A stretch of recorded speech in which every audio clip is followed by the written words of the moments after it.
You had mentioned that day the burden on owners of gun stores that the expanded background checks would cause. I'm just wondering why the burden of my mother being gunned down in the halls of her elementary school isn't as important as that. The background check system, as I understand the facts, certainly wouldn't have solved it, but what we need to do is focus, I think, mental health ultimately. Not the greatest answer here from a lawmaker faced with that kind of a personal attack. Now, what many people say was an awkward confrontation between Senator Kelly Ayotte, who you saw there, Republican of New Hampshire, and Erica Lafferty, who's the daughter of the Newtown shooting victim, illustrates that a lot of people think this issue goes a lot deeper than just one exchange here or one vote in Congress. Now, the crowd, if you want to get a quick reaction, not really satisfied with what the senator had to say when pressed on that issue. I mean, you voted against the bill. Excuse me. Let the senator finish, please. So that's my answer to the question. Okay. No, not okay. She voted no. It's not okay. Okay, well, she's answered your question, sir. Now, I mentioned earlier when we were talking about Governor Christie in Trenton, other relatives of Newtown victims, they got together to push for legislation that would reduce the maximum capacity of ammo clips to 10 rounds. We're here to support this legislation being considered, but in particular to address a key component we believe is missing, the reduction in the size of magazines to a maximum capacity of 10 bullets. Because we learned, the way no other parent should learn, that the most dangerous part of an assault weapon is the magazine. So in the end, are those votes against background checks going to hurt lawmakers where it hurts? And that's obviously at the polls. Take a look at some of these numbers. Now, voters in 5 states, and again, we're not talking about super blue states here by any means, were asked about 6 senators, all of whom voted no on background checks. And if you believe this snapshot, it appears that the no votes have hurt them. Jeff Flake, now the least popular member of the Senate, many people attribute directly to that no vote, a vote, by the way, that he flip-flopped on after telling some victim family members that he would vote for a background check, and then went in the next day and voted the opposite. Lisa Murkowski, she saw her net approval score drop 16 points after that no vote. Rob Portman, he dropped 18 points. The aforementioned Kelly Ayotte, 15 points. All right. The point of all this was there was the belief, if you believe the conversations, Jessica, in the cloakrooms, that a lot of lawmakers wanted to vote for this. But Republicans, and some Democrats, by the way, but the vast majority of the Republicans voted against this because they were worried they'd get primaried. Even if they believed in background checks, the NRA supported this back in the 90s for crying out loud. 91% of Americans believed in this. A lot of them said, I just can't do this. I can't go through a primary. The gun lobby's going to mobilize against me. I'll never make it through. But do they run a risk here that they might win the battle but lose the war, in that they're getting hurt by this vote? And the rumors we hear that this thing might get resurrected are because of that.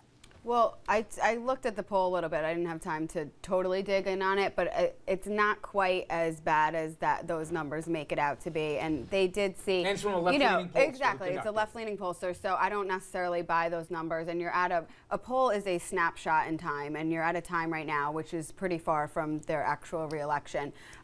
Is there considerable support for background checks? Absolutely. I still think they can get there. I know there was some talk of that, and I think that you'll see a few more members moving in that direction because of the overwhelming public support for it.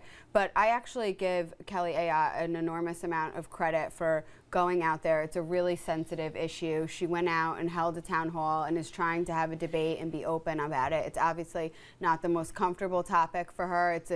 It was a tough vote that she had to make, but she's at least out there communicating it and trying to talk to her constituents. I think she was trying to do damage control and it blew up in her face, though. Yeah. I think she knew that this was bad for her and worse than she thought it was going to be in her home state, and she went out there and did what she should, which is talk to her people about it.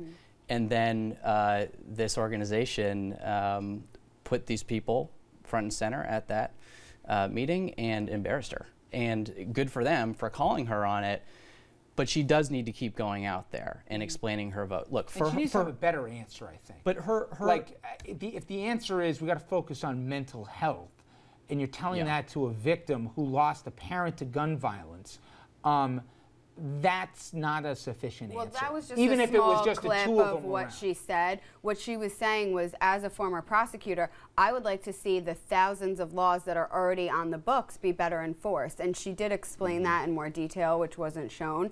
But I think, you know, why isn't anyone But not to screaming? let facts get in the way of a good story again, but she also voted to try and cut funding to the ATF. She's also funding, so for the very laws that she wants to have upheld, she's also been in direct line when it comes to funding and cuts here to cut fundings for the enforcement agencies that would carry these things out. She won't even allow, not just her, but other lawmakers to have an actual head of the ATF appointed and confirmed. So I hear the words, but the actions don't back them up. And I grew up in New Hampshire. I was born here. I grew up in New Hampshire. She's not serving her constituents. They clearly wanted her to vote a certain way on this. She didn't do it. She has spent the last few years carrying water for the Republican leadership in D.C. because she wants to be a vice presidential candidate in 2016. That's the tension here. She is trying to serve two masters, one a lot more conservative than the other. And that's why she got in trouble. And I think she didn't realize how bad it was for her until she went back home and had to explain herself. And I hope they call her on it in the next election. you might be able to answer this and give some free advice to folks. I know we've talked about it. You don't think background checks are a bad idea here. Republicans in New York, and I know they're a minority, but the state lawmakers who voted for a far more far-reaching piece of legislation than the Senate voted down, I don't think they're going to run, you tell me I'm wrong here, I don't think they run a big risk with primaries the next time they run again. Even though they cut the ammo clips to 7, I know they made it to 10 now. They went so much farther than Washington ever did. What's the secret why Republicans could do it in Albany without running the risk here that, you know, folks even with 90% approval ratings in their states can't try? Well, I disagree with that, because if you look at Governor Cuomo, he's taken a huge hit in his poll numbers based on that issue alone. Upstate is furious at him, and I don't think this is an issue that's going away. I mean, you've seen a lot of people, they're still out there protesting. A lot of municipalities are saying that they're not going to follow through with it, and they're doing local laws to overturn it. I mean, the law itself was a bad law to begin with, so that certainly plays a role in it.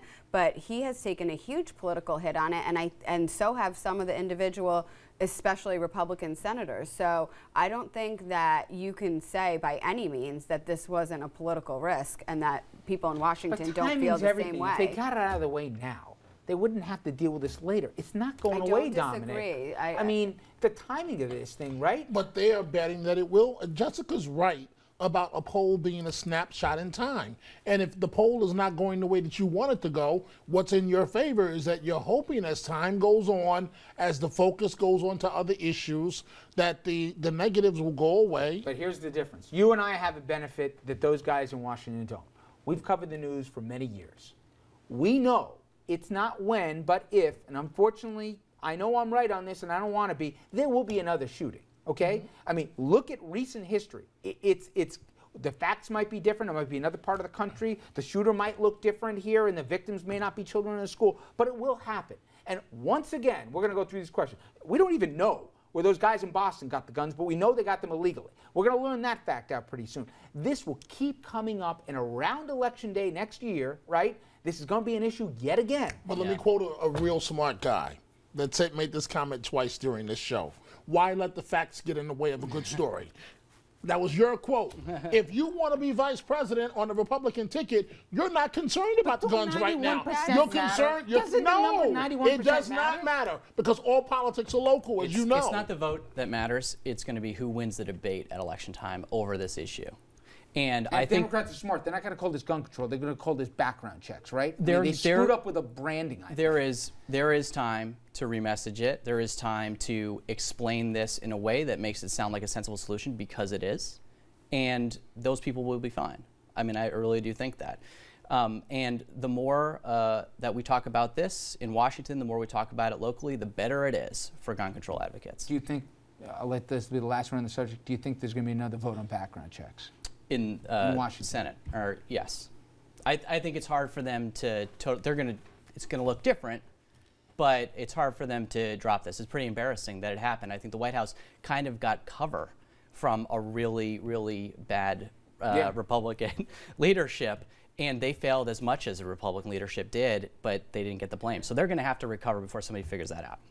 We take a quick break. When we come back, we're going to ask if Senator Ted Cruz, lawmaker who voted against Sandy relief aid, ought to be able to headline a state GOP event in the great state of New York. Also, I'm going to ask this table who they think's up and who they think's down in the race for New York City mayor. Stay with us.